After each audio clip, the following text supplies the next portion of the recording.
బుల్టెన్లో మనం breaking news చూస్తున్నాం. విజయవాడ నుంచి విశాఖపట్నం వెళ్తున్న రన్నింగ్ ట్రైన్లో కామాంధుడు రెచ్చిపోయాడు. గాఢ నిద్రలో ఉన్న విద్యార్థినిపై లైంగిక వేధింపులకు పాల్పడ్డాడు.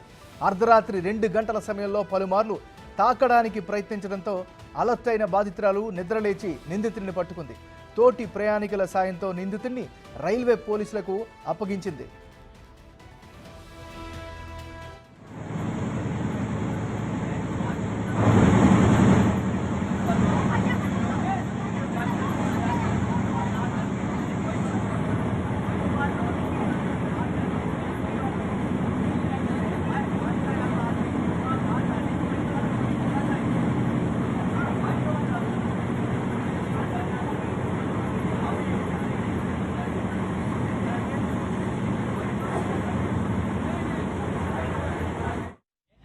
రాష్ట్ర కోశాధికారి ఈరోజు విజయవాడ నుంచి వైజాగ్కి ప్రయాణిస్తున్నటువంటి ట్రైన్ నెంబర్ 12864లో ఈరోజు ఒక ఆడపిల్ల విద్యార్థిని ఈరోజు రాత్రిపూట 2 గంటల సమయంలో నిద్రిస్తుంటే చాలా నిద్ర సమయంలో ఉన్నటువంటి ఇలాంటి వెధవలు వాళ్ళపైన అత్యాచారాలకు పాల్పడడానికి చాలా సిగ్గుచేటు.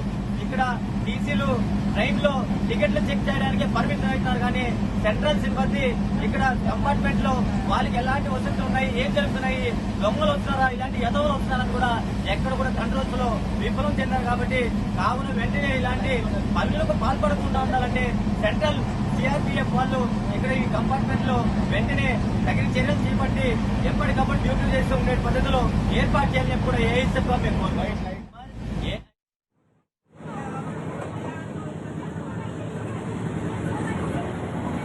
బుల్టెన్లో మనం బ్రేకింగ్ న్యూస్ చూస్తున్నాం. విజయవాడ నుంచి విశాఖపట్నం వెళ్తున్న రన్నింగ్ ట్రైన్లో కామాంధుడు రెచ్చిపోయాడు. గాఢ నిద్రలో ఉన్న విద్యార్థినిపై లైంగిక వేధింపులకు పాల్పడ్డాడు. అర్ధరాత్రి 2 గంటల సమయంలో పలుమార్లు తాకడానికి ప్రయత్నించడంతో అలర్ట్ అయిన బాధితురాలు నిద్రలేచి నిందితుడిని పట్టుకుంది. ఇక ఈ ఘటనకు సంబంధించి మరింత తాజా సమాచారాన్ని మరి రిపోర్టర్ నాయుడు అందిస్తారు. నాయుడు, చెప్పండి.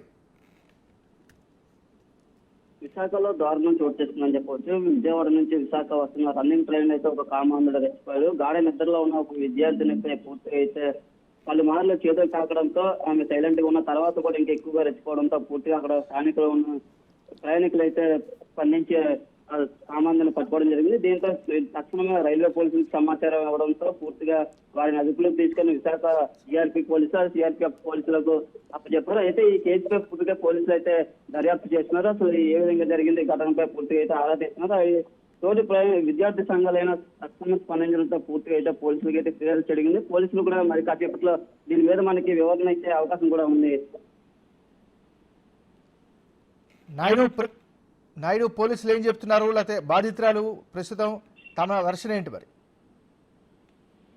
అయితే మన గాఢ నిద్రలో ఉన్న పలుమార్లు అయితే ఎవరైనా ఇప్పుడు ప్రయాణికులు మన ట్రైన్ లో ప్రయాణం చేస్తుంటే పడుకున్నప్పుడు చేతులు వేయడం అయితే సహజం. కాకపోతే కంటిన్యూగా చేతులు వేయడంతో బాధితురాలకి అయితే అనుమానం రావడంతో పూర్తిగా పోలీసులకి అయితే సమాచారం ఇవ్వడం జరిగింది. దీంతో పోలీసులు అయితే అతన్ని తీసుకుని ఎక్కడి నుండి ఎక్కడికి వెళ్తున్నారు X6 కోచ్లు అయితే ఈ ఘటన జరిగింది. పూర్తిగా ప్రయాణికులను అయితే అదుపులో తీసుకున్నారు. ఎవరైతే నిందితులు ఉన్నారో వారిని అదుపులో తీసుకుని అయితే విచారిస్తున్నారు. అలాగే కంప్లైంట్ ఇచ్చిన బాధితురాలు అలాగే విద్యార్థి సంఘాలు ఏఎస్ఎఫ్ ముఖ్యంగా వాళ్ళు స్పందించి ఈ ఘటన వెంటనే జీఆర్పీఎఫ్ పోలీసులకు అయితే సమాచారం ఇవ్వడం. పోలీసులు కూడా మరి కొద్దిసేపట్లో మీడియాతో కూడా మాట్లాడే అవకాశం ఉంది. ఎందుకంటే కేసుని దర్యాప్తు చేస్తున్నారు. కేసు అయితే ఇంకా నమోదు కాలేదు.